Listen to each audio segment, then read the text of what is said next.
She could have held off another year. What was it that brought her out right now to break her silence? And she calls it a super grand solar minimum, a super grand minimum. Adapt 2030 Mini Ice Age Conversations covers changes in our climate due to a new and intensifying grand solar minimum. In the media, overlooking, downplaying, or burying cold weather changes occurring on our planet. This is in order to keep the global warming agenda steaming full speed ahead. I do this podcast and radio program because we need to begin conversations on how to adapt our food growing strategies long before 2030 as agricultural zones shift, affecting global crop output, but very few mainstream media outlets are talking about the most important issue of our time, cold weather crop losses. Our sun is going through a 400-year cycle, which has effects on our weather patterns as our magnetosphere weakens and the jet streams go out of flow. It's not CO2, it's not you, it's the sun. Are you ready to thrive in the grand solar minimum? Then join me for Mini Ice Age Conversations. I'm your host, David DuByne.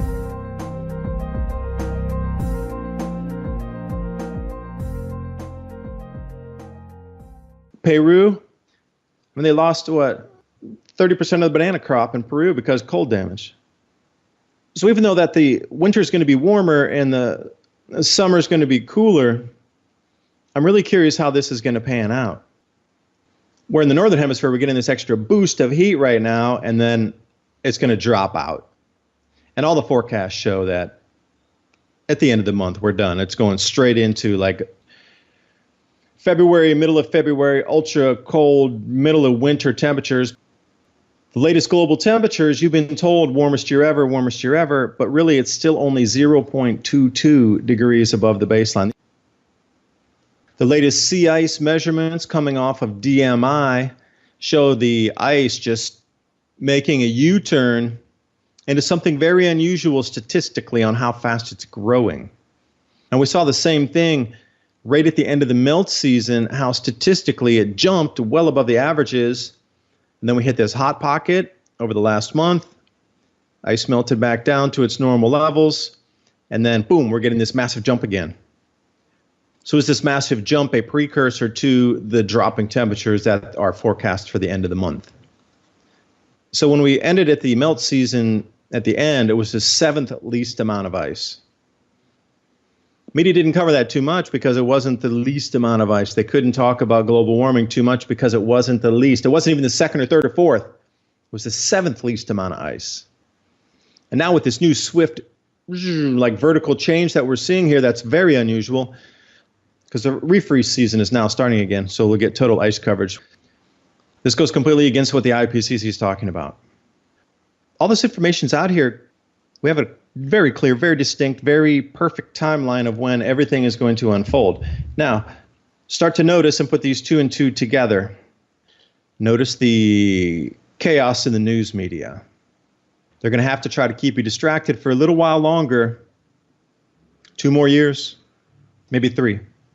By 2020, the world will have completely woken up to the fact that something, and there'll be a few holdouts like there always are. There'll probably be like 10 or 15% of the population that even if they're standing freezing to death in a snow pile in the middle of like August on the equator, they'll still say it's global warming. You'll still get that crowd that'll never change because it's become a religion. But common sense, I think, is going to outweigh what indoctrination has done, especially when people start to ask more questions about, hey, you fed us this for 40 years and this is occurring. You want to explain that to me? All these other people are talking about the sun causing these changes. You're saying it's a trace gas where temperatures are dropping. You want to explain that to me? There's going to be a lot of that kind of talk going around. Now, at some point, they're going to have to come clean. There'll be too much happening, and there already is an enormous amount happening. If you're following some of these news consolidators, and if you're following others who are producing videos about these subjects on YouTube, or on their blogs, or on podcasts. It's not as if it's nothing happening and it's just going to start one day. It's already in play. It's been in play for a couple of years. And you can see the intensity ramp up of these last 6 months has been stark and amazing. So as we move forward into these time frames that these solar forecasters talk about into 2020, I don't know, everything's going to be a 1,000-year flood. Everything's going to be a 500-year event. You're going to see seasons out of flow. Everything's just going to mix. And they're going to continue to blame it on global warming. But if you're listening to this broadcast, you might really want to take a look into other causations for this.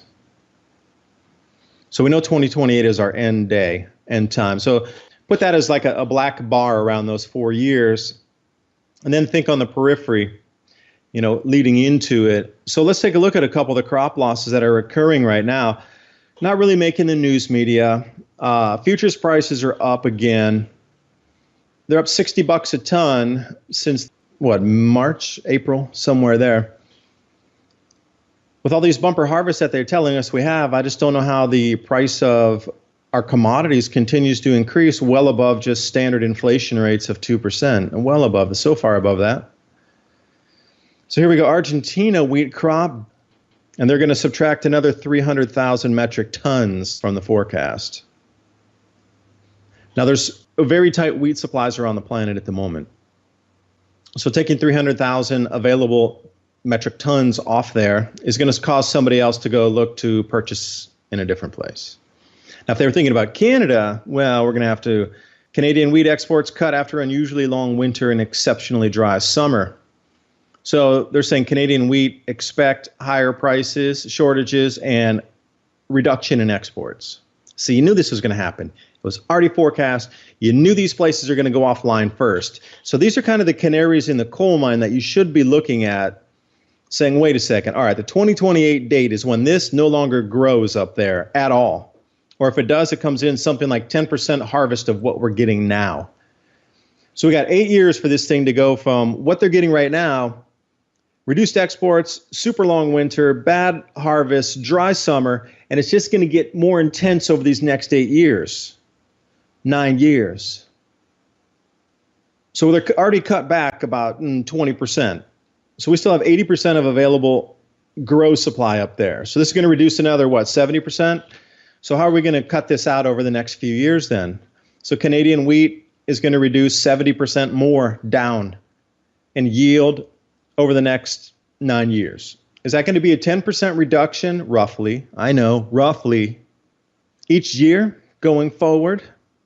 Or is it 1 year just going to slam down 50% and then that'll be the new baseline, and then from there it'll drop another 5%, 10% from those years? Because we've seen this year alone took substantial amounts of production off the table in a single year drop down. 2014, 15, 16, they were starting to get into the 1%, 2%, 3% loss categories, 4%, 5% in some places. But now everywhere you look, it's down 10%, down 20%, down 30, down 35, down 50, down 25.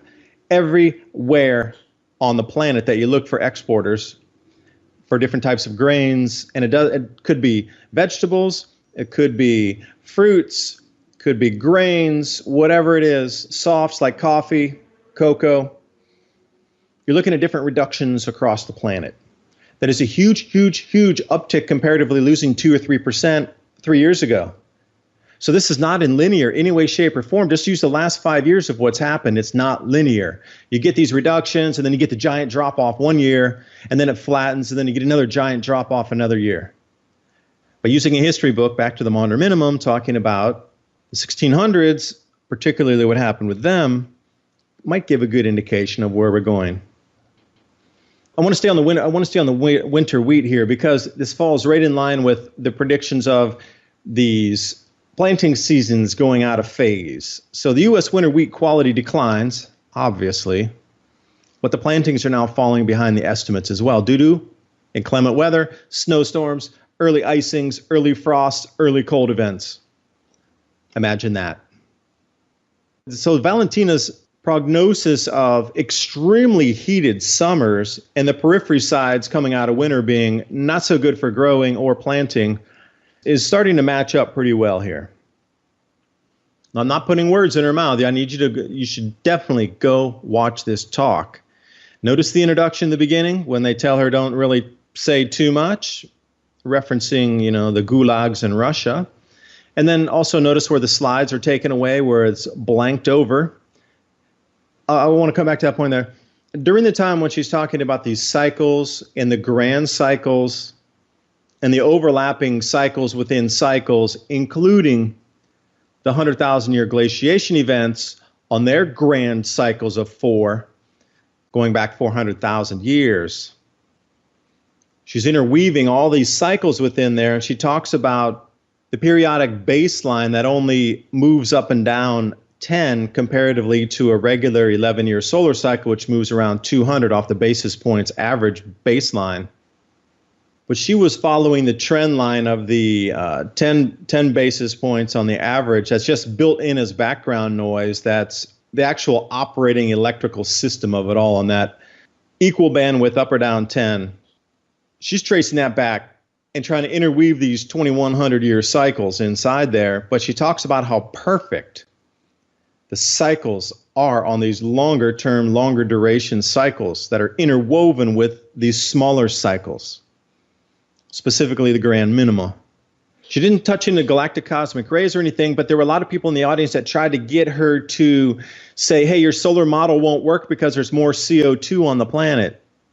And she's like, no, I'm not talking about CO2. I'm talking about the sun. Why are you trying to tell me about CO2 on the planet when I'm talking about the sun? We're talking about two completely different things.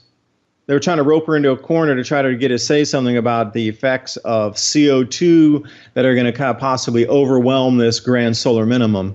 Well, I'm sorry, it's not going to. Predictions are, she even came out and fully said it, we're going back into modern minimum conditions, modern minimum temperatures. So that's a 3C drop across the planet. Like I said, she's been very, very, very tight-lipped about making any predictions about temperature drops, food losses, or anything, but she's just come out right now and said it. So I don't know. The timing is very unusual. There's definitely a message in this. So please, the message is being given to you at this particular time for some particular reason. She could have done this last year. She could have held off another year. What was it that brought her out right now to break her silence? And she calls it a super grand solar minimum, a super grand minima. See, that was the thing. She's talking about the periodicities of, on a 3,000 year, 10,000 year, 2,100 year, wrapped in with these glaciation cycles.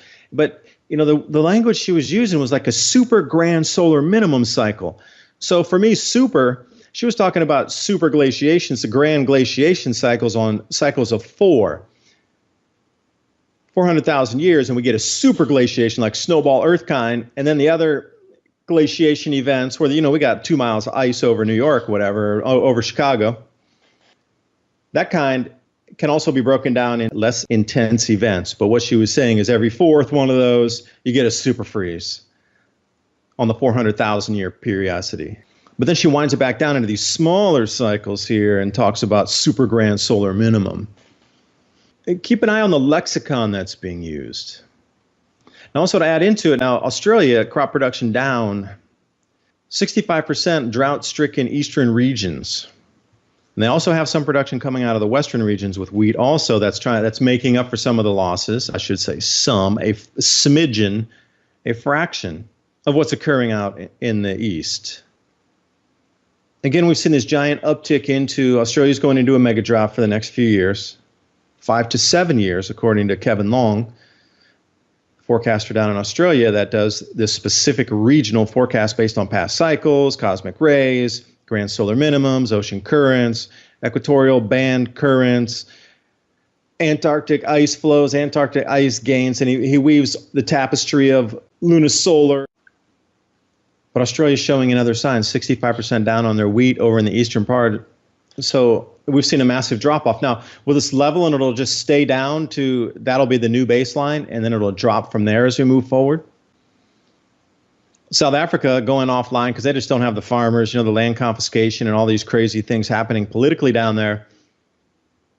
I've always said, I don't know, did they let the politics go on to cover the grand solar minimum losses in that country because it would be the first country in the southern hemisphere to show the massive losses? So they use politics to cover the losses? That's always been my premise, that was not an organic movement down there. It was paid for, pushed, all this exact time when their crop losses are going to almost nothing. Their crop yields are nothing almost. And now we got Argentina. So what is the chance of these grain producers losing this much production this early?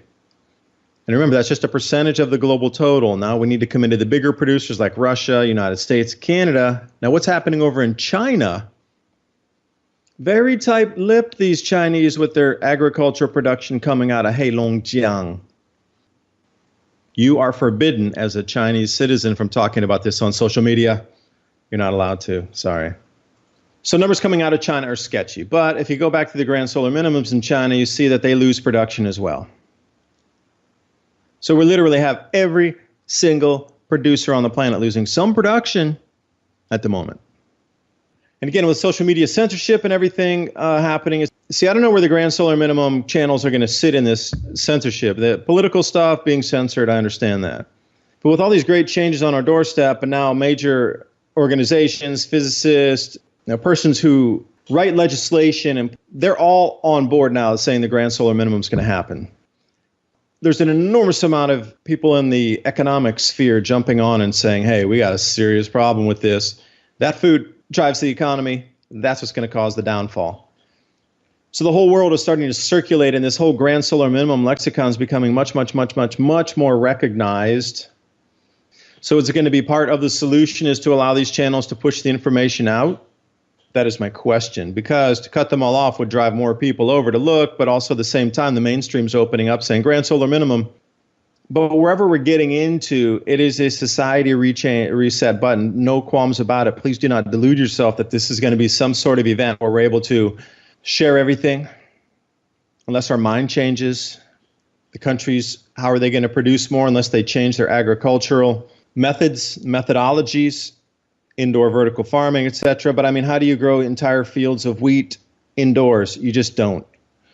So there has to be a massive change in diet as well. It's going to be massive shifts in food consumption patterns. And this is all happening within the next less than a decade. Way less than. Because that global famine at 2028, we're talking way less, 3-4 years right now before everything is you're listening to today is common knowledge on every front page, and every water cooler discussion on the planet will be what you're hearing today in about 3 to 4 years. Hopefully you'll have done some research and be able to explain to people what's going on. You'll be able to bring them into this discussion, bring them into the fold, explain why these countries are losing their production, why the food costs are rising, what the actual true problem is, how long it's going to last, and then, some of the solutions that are already being talked about. But we need to get on it on a global fashion with all governments on board. Now, currently the world is completely split. And if you want to come back to the Georgia Guidestones, now I saw a couple interesting videos tied into the crop losses here, tied into the Georgia Guidestones, which I thought was interesting on their take of it and the interpretation of the stones. I've actually been out there to visit them myself. We were going down to Atlanta, and I was with my parents, and I said, hey, I wanted to go check out these Georgia Guidestones, and we found it on the map, and they said, all right, let's go out there. You're on I-75, you need to go east 2.5 hours out into the farm country out there, and then it's just in a field by itself. It's on a negative energy vortex. I could feel it. My parents could feel it too. They're like, "Whoa, this place is spooky. Well, what's all this place about? Like, there's really bad energy out here." I said, "Yeah, hold on. I want to go take a look around a little bit." Parking lot there, enough for probably 10 cars. The cameras all over the place because they had it defaced before. But it says maintain the population below 500 million. And the new interpretation on that wasn't execute everybody on the planet. It was maintain the population below 500 million. Meaning that they were probably going to let nature take the course of reducing the population to 500 million. Now, to take this into consideration, these two videos I watched were saying that the Georgia Guidestones, they don't talk about executing everybody back to 500 million and coming down and putting everybody in camps and cutting off everybody's heads down to 500 million population. It says nowhere in that Guidestones does it say take the action to do so. What it was described as, it seemed like a new code, if you will, for the survivors of whatever happens after this time. Now, the number 500 million was referenced because if you allow these global food shortages to continue through the grand solar minimum and not make any mitigating measures, not take a global initiative to try to do all these things until it's too late, then you could say, well, we tried. Nature would do the work for you. But when it gets down to that number, then they could maintain it. And this was kind of an interesting video. There were a set of them about what was being talked about. Now, with that being said, the same way that they operate, when they do something, they have to let you know about it. So the messages coming across YouTube and alternative media here about this grand solar minimum, is this the message they're going to allow to continue? Because every time they're doing in a playbook to unveil something on our planet, they have to let the message out for those who are paying attention to prepare or do whatever they do, because those are the smart ones they want to think and allow them to move forward in this next paradigm or next movement of our society. So you got to think, what's the message that they're going to try to control through this time? Will they continue to allow grand solar minimum information to just freely flow as that same conduit that they must do, that is the law that they must obey? They have to let this information out. Now, must they let it out continuously forever until we get into this famine? That's a different question. Their playbook and rulebook states they must let this information out for those to prepare who get the message. They understand people will get it and not take any action. They will understand many people will be dismissive, but those who get it are meant to get it. And that will be the same for any society, anywhere, at any message. It's not just about these changes upon us. Cosmic rays are another thing. The galactic cosmic ray count that I'm looking at here over on Electroverse shows that we have indeed hit, and as well as Ben Davidson's video, well done. I just say he put all the information together so succinctly, so easily. And just go over to Suspicious Observers on YouTube, and then the title of the video is Grand Solar Minimum. You can also find my information on YouTube as well about the Grand Solar Minimum, Adapt 2030, because we need to adapt our society and our food growing strategies well before 2030. It's always been the premise of my channel. Now, Ben goes into the cosmic ray maximum. We've already eclipsed that. So currently, as we sit, we are at the highest cosmic ray density measured, at least through the space age, and going back into the late 1800s or so, when they could still and understood and still measure cosmic rays, what they were. We're not anywhere close to the bottom of this solar minimum yet, this 11-year solar minimum. And we're already at the highest cosmic ray density.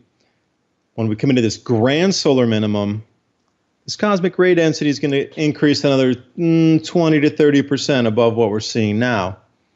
This is going to be catastrophic in a couple of ways due to cloud cover increases.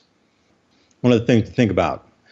You're going to get what is described as these swooping freezing rain events, where it won't really snow, but it won't really freeze, but it'll be just a bunch of freezing rain coming out of the sky, and we see an exact periphery on a growth season. So winter is winter and summer is summer, and they're very distinct, and you get snow in the winter, and you get rain in the summer. But in these crossover seasons, you're going to start to see something different develop in terms of precipitation coming out of the sky.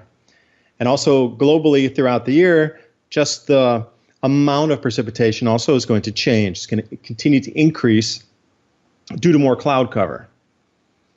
So what I'm talking about is one of these freezing rain events, if you will. This is a new type of phenomenon that's coming out.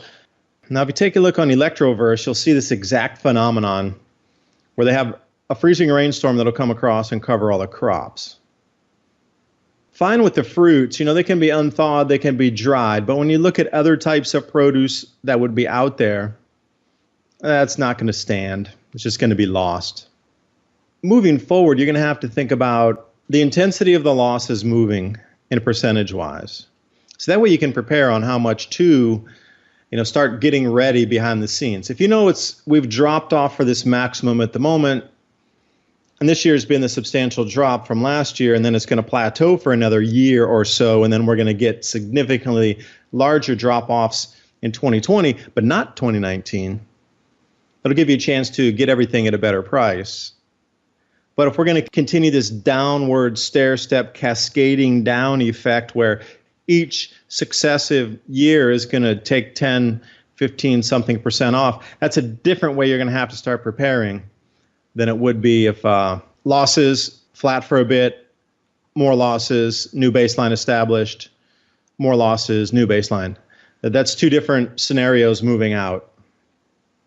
Also, the awareness of the population on the planet is another factor. That's like a Z factor, if you will.